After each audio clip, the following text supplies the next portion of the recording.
अस्सलाम वालेकुम वीवर्स। आज हम अपने वादे के मुताबिक फिर हाजिर हैं।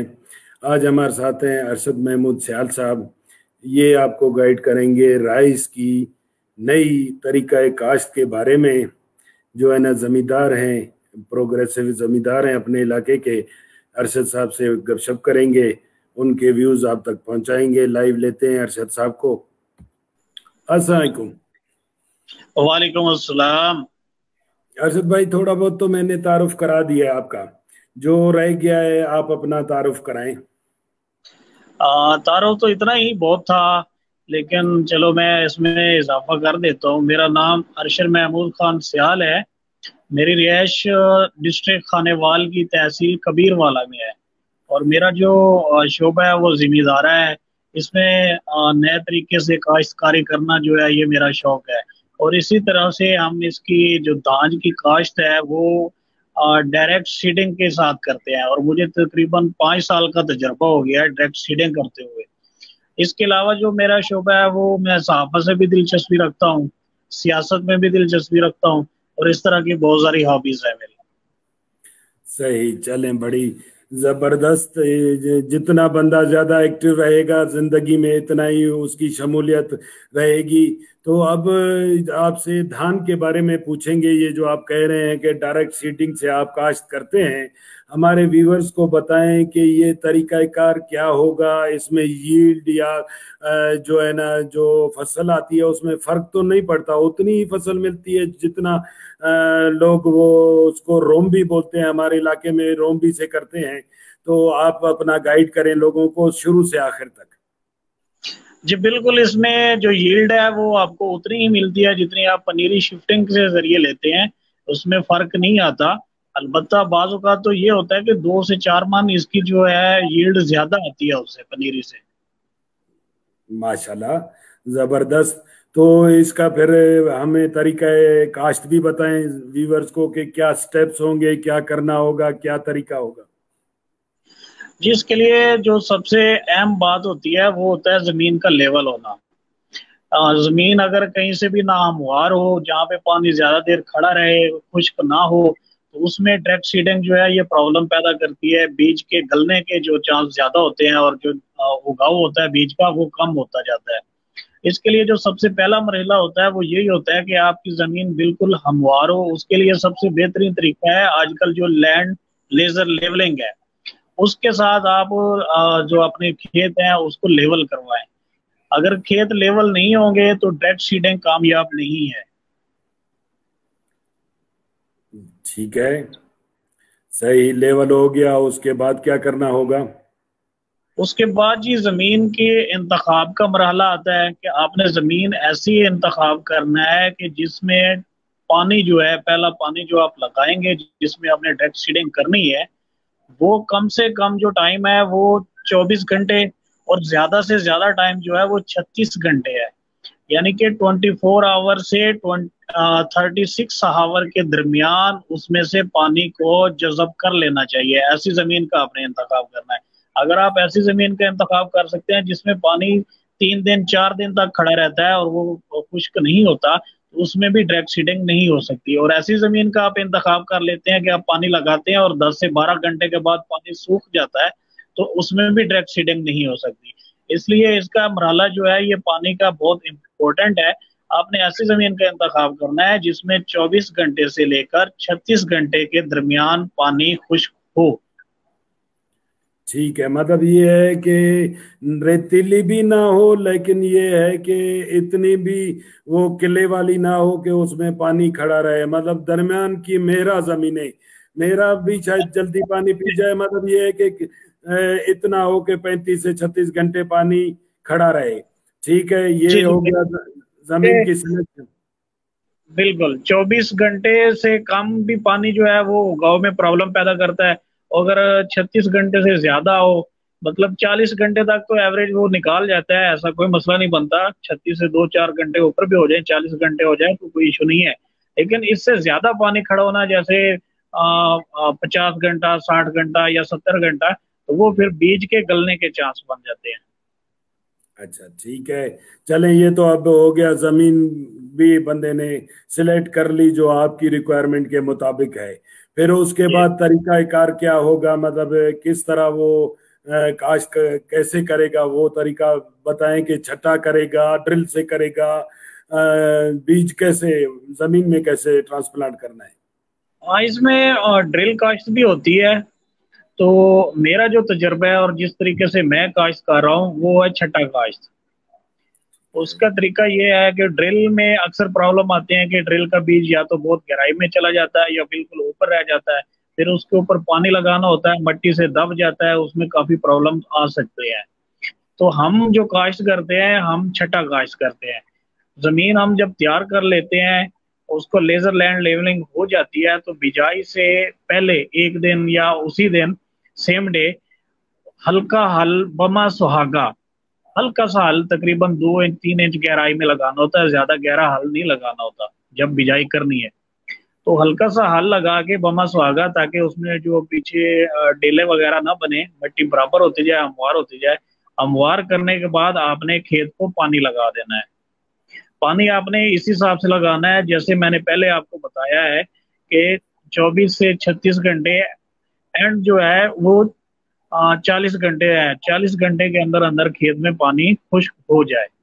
बिल्कुल खुश्क मतलब ये नहीं है कि वो खेत जो है वो बिल्कुल ही खुश्क नजर आए, ऐसा नहीं होता। कि पानी खुश्क हो, पानी जज़ब हो जाए। जो आपने खेत को जब पानी लगाना है तो उससे पहले 14 kg, हमारे एरिया में जो है वो 14 kg पर एकड़ बीज इस्तेमाल होता है डायरेक्ट सीडिंग के। कहीं पे 15 भी करते हैं, कहीं पे 16 भी करते हैं और कहीं पे 12 भी करते हैं। ये जमीन के हिसाब से होता है कि जमीन में उगाव कैसा है। जमीन बीज जितना डालते हैं वो सारा उगता है, बीज कैसा है। क्योंकि बीज बाज़ औक़ात ऐसे होते हैं उनकी जर्मिनेशन कम होती है, कुछ की जर्मिनेशन ज्यादा होती है। तो वो जर्मिनेशन के हिसाब से 12 किलो से लेके 16 किलो के दरमियान आपने सेलेक्ट करना है। मैं जो इस्तेमाल करता हूँ, मैं 14 kg पर एकड़ इस्तेमाल करता हूँ। उसमें ये होता है कि मेरा बीज जो है, मैं हर साल सीड का इस्तेमाल करता हूँ, घर का बीज इस्तेमाल नहीं करता। उसमें वो जर्मिनेशन अच्छी होती है क्योंकि वो डिलेंटेड होता है, छांटी हुई होती है उसकी। तो वो तकरीबन जो है 80% एवरेज उसकी जर्मिनेशन की होती है। मतलब 14 kg हम इस्तेमाल करते हैं तो 12 साढ़े 12 kg जर्मिनेशन वाला बीज होता है, जिससे पौधों की तादाद तकरीबन 1 लाख से ऊपर ऊपर पूरी हो जाती है, जो कि अच्छी यील्ड के लिए बहुत ही जरूरी है। अब जैसे आपने खेत को पानी लगाया है, वो उससे पहले आपने बीज को पानी के अंदर भिगोना है। और भिगोना इसमें तरह है कि आप वो किसी जैसे ये खाद के बैग्स होते हैं उनमें डाल के आप पानी के अंदर उसको बीज को रख दें, जो 12 से 16 घंटे तकरीबन पानी के अंदर पड़ा रहे। जैसे ही आपके खेत का पानी मुकम्मल होता है तो आप बीज को पानी से निकालें और उसको डबल रुख पे छटा करना है। अक्सर लोग जो है नाकाम इस वजह से होते हैं कि वो एक रुख पे छटा कर देते हैं, दूसरे रुख पे नहीं करते। क्योंकि बीज थोड़ा होता है तो वो ये कहते हैं कि एक रुख पे कर देंगे तो वो बिल्कुल बीज से ही गिर जाएगा। ऐसा नहीं होता। एक रुख पे कभी भी आप छट्टा ना करें। आप ड्रैग सीडिंग कर रहे हैं धान की, तो आप बीज को दोनों रुख पे छट्टा करें, लंबाई के और भी और चौड़ाई के और भी। आप छठा कर देंगे, आपका जो पानी है वो 24 से 36 घंटे या एंड 40 घंटे के अंदर खुश्क हो जाएगा। आपने उसके बाद उस खेत को पानी नहीं लगाना, 2 से 3 दिन बिल्कुल भी पानी नहीं लगाना। 3 से 4 दिन, कुछ जमीनें होती हैं वो 5 दिन तक वतर रखती हैं। जैसे आपको पता चले कि हमारी जमीन अब खुश्क हो चुकी है और पानी लेना चाहती है, तो आप उसको हल्का सा पानी लगाएं। पहले की तरह पानी नहीं लगाना, बिल्कुल हल्का सा पानी लगा दें, बेशक वो 8 घंटे के बाद खुश्क हो जाए, कोई वजह नहीं। ताकि जो बीज रह गया है जिसको नमी नहीं पहुंची है, उसके जरिए, पानी के जरिए वो भी जर्मिनेशन पूरी अपनी कर ले।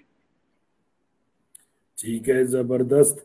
तो बाकी ये है कि जो केयर है, बाकी जो चीजें हैं मतलब धान की, वो वैसे ही रहेंगी। जो है ना, अगर नहीं, नहीं लोनी साहब, इसमें जो केयर है वो पहला जो 1 मंथ होता है, इसकी केयर वो थोड़ी सी दूसरे धान से अलग होती है। 1 माह के बाद फिर ये सेम हो जाता है। अच्छा। जब वो आपने छठा करने के बाद जो पहला पानी लगाना है, तीसरे चौथे दिन बाद जो हल्का सा पानी आपने लगाना है, उसके बाद फिर उसी तरह रूटीन में आपने 5वें दिन, छठे दिन या 7वें दिन पानी लगाना है, जिस तरह आपका खेत पानी मांगे। आप उस हिसाब से पानी लगाएंगे। इसमें पानी अभी खड़ा नहीं करना, इतना पानी लगाना है कि वो 8-10 घंटे के बाद वो खुश्क हो जाए और जमीन वतर में रहे। जब आपकी फसल जो है बिजाई वाले दिन से लेके 20 से 25 दिन के दरमियान की आती है, जिस दिन आपने बीज का छट्टा किया है उस दिन से आगे 20 और 25 दिन की जब फसल हो जाती है, तो उस वक्त आपने खेत में बदतर हालत में जड़ी बूटियों का स्प्रे करना है। अगर आप जड़ी बूटी का स्प्रे लेट करेंगे, 1 माह 1.5 माह बाद, अक्सर लोग करते हैं कि जनाब जब जड़ी बूटियां मुकम्मल तौर पर उग आती हैं तो फिर स्प्रे करते हैं, जिससे जड़ी बूटी खत्म नहीं होती और यील्ड में बहुत बुरा असर पड़ता है और यील्ड बहुत कम हो जाती है। इसकी जो है बेहतरीन टाइमिंग है वो 20 दिन से 25 दिन के दरमियान दरमियान आपने जड़ी बूटियों का स्प्रे करना है लाजमन। चाहे जड़ी बूटियां उगे चाहे ना उगे, आपने स्प्रे कर देना। जो उग गई हैं वो खत्म हो जाएंगी, जो उगने वाली हैं वो उगेंगी नहीं, और जो बीज पड़ा है वो बिल्कुल खत्म हो जाएगा, नकारा हो जाएगा।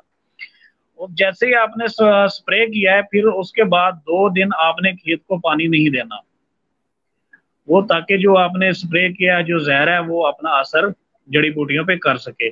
2 दिन के बाद आपने खेत को इतना पानी लगाना है कि वो 4 दिन 5 दिन खेत से पानी खुश्क ना हो, जिसको कहते हैं कि खेत में पानी खड़ा करना। 4 से 5 दिन खेत के अंदर पानी खड़ा रहे, उससे ये होगा कि जो भी जड़ी बूटियां होंगे उनके गलने सड़ने का अमल तेज हो जाएगा और वो बिल्कुल ही खत्म हो जाएंगे खेत से। उसके बाद फिर इसकी तरतीब पहले वाले दान जो पनीरी शिफ्टिंग होता है उसी की तरह आ जाती है।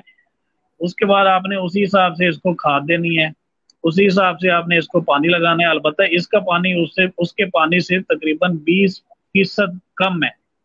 मुकम्मल फसल तैयार करने के लिए 20% पानी कम इसे चाहिए होता है, जो ड्रिप सीडिंग होती है। सही। चलें, ये तो बेहतरीन हो गया। अब मुझे इसकी, जैसे आप कह रहे हैं ना, बाकी धान की तरह अगर कोई बंदा आपकी बात सुन के पहले चावल नहीं लगा रहा था, तो अब आपकी बात से वो मुतमईन होके लगाना चाहता है, तो इसकी खाद का भी पूरा तरीका बता दें, शुरू से आखिर तक के किस तरह उसने खाद देनी है, क्या केयर करनी है, और क्या मतलब स्प्रेज जड़ी बूटी के अलावा भी कोई करनी है तो वो भी गाइड कर दें।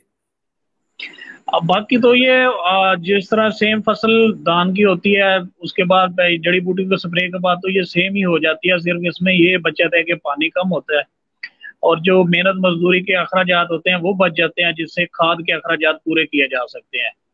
और जो सबसे अहम बात है वो टाइमिंग की है कि इसमें टाइम की बहुत ज्यादा बचत है और जलालत नहीं है लेबर की। ये आप 15 से 20 एकड़ की एक दिन के अंदर काश्त कर सकते हैं, जबकि पनीरी शिफ्टिंग एक दिन में 20 एकड़ बहुत मुश्किल है और नामुमकिन है। इसमें ये बेनिफिट्स हैं। अब खाद का जो मरहला है वो उसी तरह ही है कि आप, अगर आपकी जमीन अच्छी है, दरखेज है, ज्यादा पैदावार देती है, तो आप 1 बोरी डीएपी दे दें और उसके बाद 1.5 से 2 बोरी आपको यूरिया देनी पड़ेगी, जिससे आपकी फसल तैयार हो जाएगी। बाकी जिंक होती है और सुंडियों की जहर होती है, कुछ लोग स्प्रे कर देते हैं, कुछ लोग फ्लड कर देते हैं, वो उसी तरह ही होनी है जिस तरह दूसरे धान की होती है। अगर अब जमीन कम जरखेज है तो आप 1.5 बोरी डीएपी दे दें और 2 बोरी जो है वो यूरिया दे दें फसल को। और ये जितनी आपने खुराक देनी है धान को, ये स्प्रे के बाद का जो मरहला है, जड़ी बूटियों के स्प्रे के बाद का जो टाइमिंग है, वो 50 दिन के अंदर अंदर आपने ये सारी खुराक दे देनी है। ठीक है। क्योंकि आप इसको धान से कंपेयर कर रहे हैं, तो मैं यही कह रहा हूँ कि अरशद भाई, कोई बंदा जो पहले धान नहीं लगाता था, अब आपकी बात से उसको मोटिवेशन मिलती है कि वो भी धान की तरफ आना चाहता है, पहले उसके पास पानी नहीं था, तो इस वजह से मेरा सवाल यह था कि फिर इसको पूरा समझा दें कि फिर उसने एंड तक करना क्या है। मतलब जैसे आप कह रहे हैं ना, बाकी चीजें धान की तरह होगी, तो उसको पूरा समझा दें जमींदार को कि वो आखिर तक उसने फिर क्या क्या करना है काटने तक। जड़ी बूटियों का स्प्रे हो गया, उसके बाद पहला मरहला जो सबसे पहला होगा वो आप डीएपी नाइट कोई भी फास्फोरस खाद दें, डीएपी दे दें, नाइट्रोफास दे दें, वो आपने दे दी है। उसके बाद जनाब आपने पहला पानी जब लगाना है उसमें आप यूरिया दे दें, फिर 1-2 पानी आप लगा के उसके बाद फिर यूरिया दे दें। यूरिया ये खाद आपकी कंप्लीट हो गई मुकम्मल फसल की। उसके बाद का मरहला है गोब पे जब आएगा, गोब पे पानी की कमी नहीं आनी चाहिए। गोब उसे कहते हैं जब सिट्टा निकालता है, सिट्टा जब निकालता है और दूधिया हालत में होता है उस वक्त पानी की कमी ना आए, इससे ताकि दाना मुकम्मल हो, फ्राई मुकम्मल हो।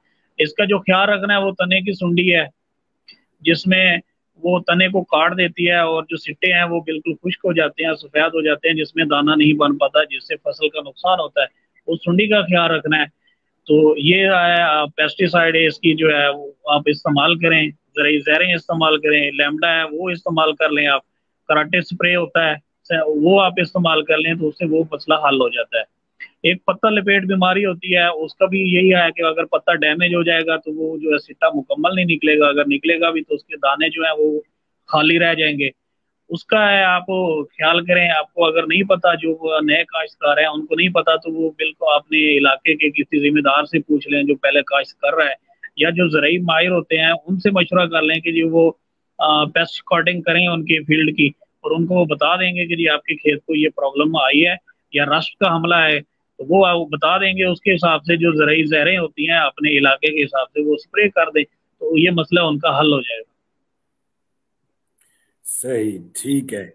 तो बड़ा जबरदस्त आपने गाइड किया कि मतलब चावल वो जमींदार जहाँ पानी की कमी है वो भी लगा सकते हैं, सिर्फ ये उन इलाकों में नहीं लग सकता जहाँ पानी की वाफर मिकदार में मौजूदगी हो। मतलब हर बंदा स्टेप ले सकता है, कहीं भी चावल लगा सकता है।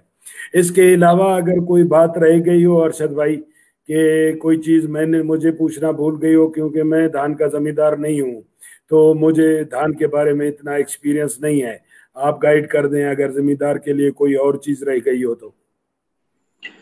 तो ये सारे मरहले मैंने बता दिए हैं। गोब का पानी है, उसके बाद उन्होंने इस हिसाब से पानी आखिरी बंद करना है कि जब कटाई करनी हो तो खेत खुश्क हो, उसके अंदर मशीन के साथ करनी है तो मशीन के चलने की प्रॉब्लम ना आए। अगर हाथ से काटना है तो तब भी खेत के अंदर पानी नहीं होना चाहिए ताकि कटाई आसानी से हो सके। तो ये बहुत ही अच्छी फसल है धान की। इसको थोड़ी सी केयर के साथ संभाला जा सकता है। काटन की निस्बत ये बहुत अच्छी फसल है। काटन आपको पता है पिछले कई सालों से जिम्मेदारों को नुकसान में मुब्तला कर रही है, और जो काटन के काश्तकार थे अब वो काटन को छोड़ के धान की तरफ आ चुके हैं, और कईयों ने मकई की तरफ और दूसरी फसलों की तरफ रुझान पैदा कर लिया है। तो ये धान की फसल जो है ये बहुत ही अच्छी फसल है, और एक ही दफा पक के तैयार हो जाती है और कटाई हो जाती है, जिसके बेच के आप एक ही दफा या कुछ आपको पैसे मिल जाते हैं। ठीक, बेहतरीन, आपने जबरदस्त गाइड किया अरशद भाई। अब कुछ बीज की किस्मों के बारे में भी गाइड कर दें कि इस तरीका काश से कौन कौन से बीज इस्तेमाल किए जा सकते हैं, क्योंकि मेरे लिए तो ये है कि मैं तो फिर बोलूंगा मैं तो बासमती कर्नल ही लगाऊं, लेकिन ये है कि आप गाइड कर दें कि कौन कौन सा लगेगा। हाँ, इसके लिए आप हर तरह की वैरायटी लगा सकते हैं डायरेक्ट सीडिंग में। इसमें कोई खास वैरायटियां नहीं है कि जो डायरेक्ट सीडिंग हो सकती हैं और बाकी नहीं हो सकती। आप मोटी इकसाम लगाना चाहते हैं जो हाइब्रिड है, उनका तो अब टाइम चला गया, वो पहले काश्त हो चुकी हैं, अब तो उनकी पनीरियां जो है वो भी खेतों में शिफ्ट हो चुकी हैं। डायरेक्ट सीडिंग के लिए मोटी इकसाम भी, हाइब्रिड इकसाम भी की जा सकती हैं। और अब आगे जो टाइम आ रहा है वो है बासमती का है, सुपर का है, सुपर 515 का है, 1121 का है, एरोमेटिक का है, और सुपर गार्ड का है। ये सारी वरायटियां जो है, किसान बासमती है जिसे 1509 और एडवांस वरायटी कहते हैं वो भी है, ये सारी वरायटियां आप काश्त कर सकते हैं। सिर्फ 1509 जो है किसान बासमती, उसकी टाइमिंग अभी नहीं है। वो आप जब भी डायरेक्ट सीडिंग करेंगे तो वो जुलाई में करेंगे, और अगर पनीरी के साथ खेत में शिफ्ट करना चाहते हैं तो वो आप अगस्त में करेंगे, जिससे आपको नुकसान नहीं होगा। अगर आप वो पहले काश्त कर देते हैं 1509, अगस्त से पहले जुलाई में लगा देते हैं या जून के एंड पे लगा देते हैं, तो वो आपको नुकसान देगी। उसकी पनीरी जो है अगर लगानी है तो भी आप जुलाई में लगाएं, यकम जुलाई से 10 जुलाई, 15 जुलाई तक आप उसकी पनीरी लगा दें, और खेत में उसको यकम अगस्त से 15 अगस्त के दरमियान आप शिफ्ट कर दें।